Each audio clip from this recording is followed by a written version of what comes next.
work at Glessing, and today my show is super exciting. We're in Baltimore, Maryland area with a librarian with the best sense of humor of probably any librarian I've ever met.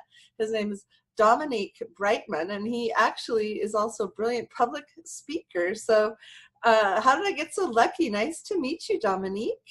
Oh, nice to meet you. There's going to be all sorts of protein during this talk. Right?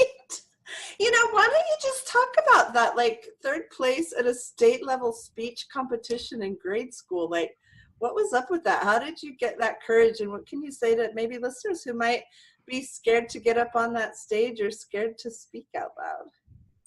Oh, yeah, so that was back in senior year of high school. Our public speaking teacher was also the English teacher. She got fired that year, halfway through the year, and it was probably about December or January of that year. The principal's wife took over both the English class and the public speaking class, and it was competition time around March that year, and every year usually choose a student or two to compete and fight against the other schools in the state of Maryland and the Christian community anyway.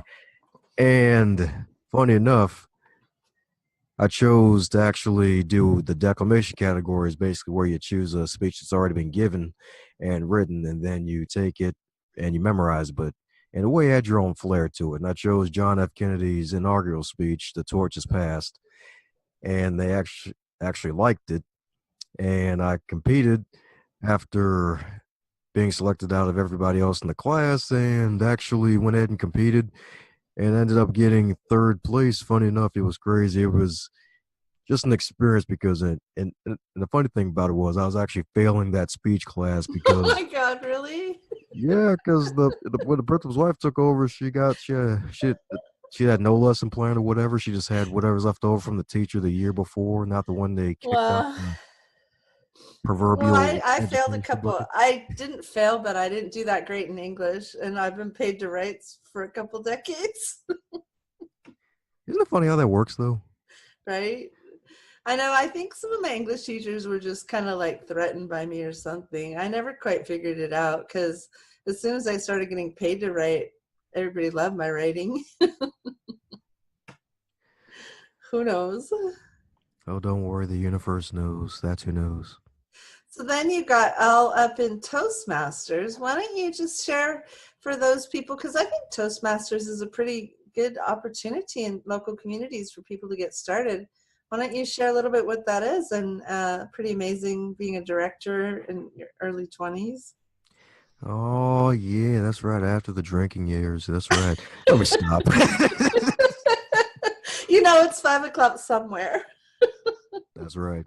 No, but seriously, the Toastmasters like to call it the leadership laboratory. That is a nice, easy place for introverts to network with other people because it's a nonprofit organization that teaches you communication and leadership skills. So you're basically in a room with a group of about 10 to 20 other people, all with the same goal of getting better, most likely the same goal of getting over the fear of public speaking. Nice. And most folks there, if 99, if not 100% of the folks want to see you get better. So Yeah. that's a great place for those who want to get more confident with speaking, but also networking as well. Because funny enough, if you actually put more into the organization, the more you get out of it. Because I volunteered not only for roles inside the club, like Sergeant Arms putting the room in place, but also being president of the club and then overseeing 17 other clubs out 30 miles out of my normal location and just getting my feet wet with also leadership as well and just networking Nice. with others. And it's just a great thing because in that setting, it's not like a random network after work situation where the loud music's playing and people are half drunk trying to keep their sanity. Right. Everybody's honing their skills. It's kind of nice. Yep. Skills to Yeah. pay the bills. Hey, you got to talk podcast with me, baby. What's your podcast? Tell us a little bit about it. And how can we go find the podcast and tell us a little bit more? Oh yeah, where the pods are casted. The Going North podcast. I like to call it the highlight reel builder for authors because a lot of folks I interview, they've usually published their first book and they're self-published and they have no idea where to go. I like to call myself the entry point to help them get their feet wet with being interviewed. And it's grown to the point now where I interview folks from all over the world. So folks like Kirsty Salisbury out in New Zealand, and of course, John Michael, who's Australia's #1 image consultant out in Australia. So just folks from all over the world. And of course, shout out to Antonio T. Smith, who's the celebrity business advisor for Les Brown. I was able to interview him last summer. And it's just an amazing thing. One of the greatest things you can do for yourself nowadays is to start a podcast and stay consistent with it, because you get to connect with other folks, especially by this wonderful person named Erica Glessing. She's pretty awesome. I think you know her too. And you just basically go to like iTunes, YouTube, just type in Wow. Going North Podcast. You'll find it every Monday and Thursday, Hey, new inspirational guys, episode. I want you to know I did not pay Dominique Brightmon, our guest tonight, to say that. He's She's doing lying. Don't blame her. all up on his own. There's no like back patting here going on.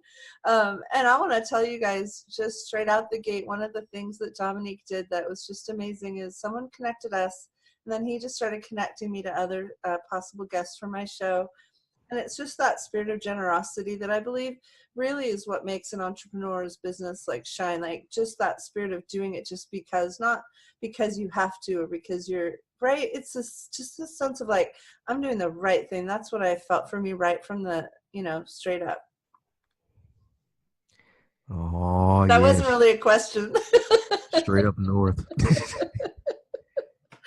I know, you've got such a generosity of spirit. Well, he's also written and published Going North, Tips and Techniques to Advance Yourself. So go check out his book on Amazon. And then, Dominique, how can we reach you and find out more?